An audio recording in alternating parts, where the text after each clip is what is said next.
ఈరోజు మనలో చాలామందికి ఏం కావాలో తెలుసా? దేవుడిచ్చే వరాలు కావాలి. కొంతమంది దానికోసమే వస్తారు.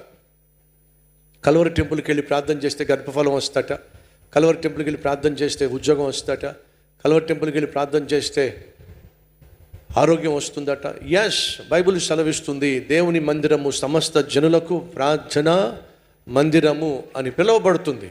అందులో సందేహం లేదు. కానీ దేవుని సన్నిధికి కేవలం వరాల కోసం వచ్చినట్లయితే వరాలు ఇచ్చే దేవుడు నువ్వు పోగొట్టుకుంటావు. కాబట్టి సంగమా, నువ్వు దేవుని దగ్గరికి వచ్చినప్పుడు దేవుని కోసం రా. ఉదాహరణ, మీకు ఒక మంచి స్నేహితుడు ఉన్నాడు అనుకోండి. ఆ స్నేహితుడి యొక్క పర్సులో ఉన్నది మీరు కోరుకుంటారా, లేక ఆ స్నేహితుడినే మీరు కోరుకుంటారా? చెప్పాలి మీరు.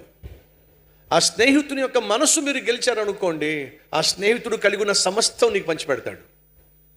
ఆ స్నేహితుడి యొక్క పర్సు మాత్రమే మీరు గెలుచుకున్నారనుకోండి, ఆ పర్సులో ఉన్నది మాత్రమే పొందుకుంటారు. ఇప్పుడు దేవుడు దగ్గర ఉన్నదాన్ని మనం గెలుచుకుందామా, లేక దేవుణ్ణే గెలుచుకుందామా? దేవుణ్ణే గెలుచుకోవాలి.